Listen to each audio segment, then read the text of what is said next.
Okay, this game I am playing with the white pieces. I am going to play the King's Gambit, and the move opens with e4. There's a lot of different ways you can play it, but I play it this way, depending on what my opponent does. He plays of course, he answered with d5, and then I played the move f4.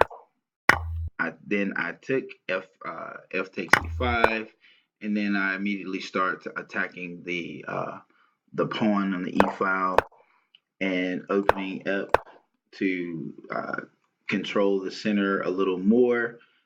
This is just a little bit different. But the king's gambit is a really flexible opening.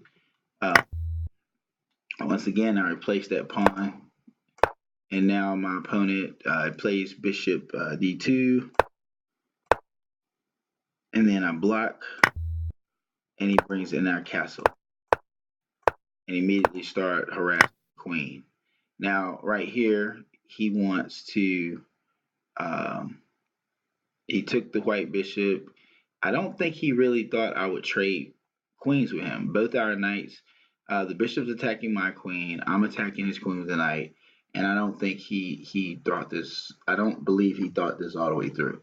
I don't care about swapping queens. It doesn't bother me a bit. Some of the stronger grandmasters will trade the queens off early in the game and get into a more uh, get closer to the end game, but get into a very strategic where end game, middle game, to where you're going to have to use tactics in order to maneuver your pieces around to win. And this is a blitz game, which is only 3 minutes.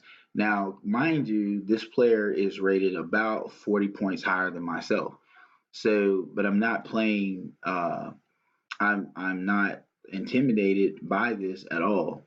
So there was a couple of moves here. I want to take the queen, so I went ahead, but my queen was in jeopardy. Most players would retreat the queen, and I think this is a bad idea. I think right here in this position, the way the pieces are set up, I think taking the queen is the best move, and swapping queens because you win more material. So knight takes e6, bishop takes d1, and then my knight takes d8, and I take the bishop. But look where my rooks are. My rooks are centralized. His rooks are not connected and not centralized. So, on a side note for beginning players, this is why you follow the opening principles. Develop all your minor pieces first. That means that knight over here that's not developed. This game he could have protected this pawn here. These pawns mean something. The more pawns you lose, the worse off position your king is going to be in, especially when you castle to the long side. Okay, but his knight is blocking this rook right here, so that's going to mean something. So I snatched the pawn on f7, and then I grab g7, and he's setting up for a discovered attack on the king so that he can place his knights wherever he wants to.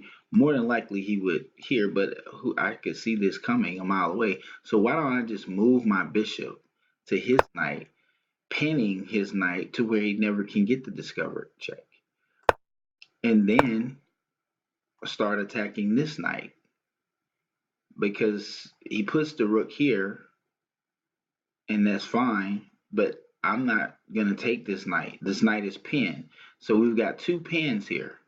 The knight is pinned to the king with the bishop, and this knight is pinned to the king with the rook.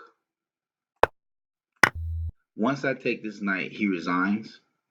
Um, as the position from here is not very good at all because of this pin here.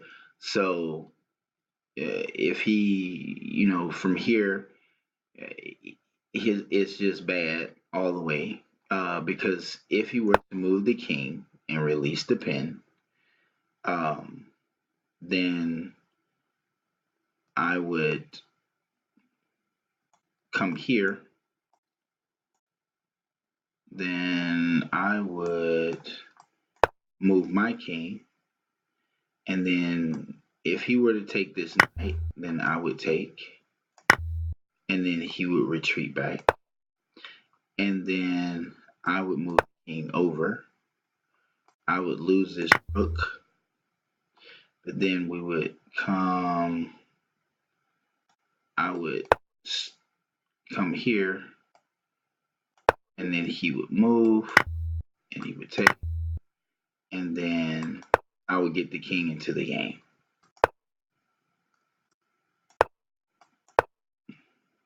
Okay, and then we would just start. I still like my position better. We would be equalized at that point, but he didn't care to play the game all the way through to where now this would be a pretty equal end game. I think I'm up one pawn with no pass pawns, but I can create one. Okay. Anyway, thanks for watching and hit the subscribe button.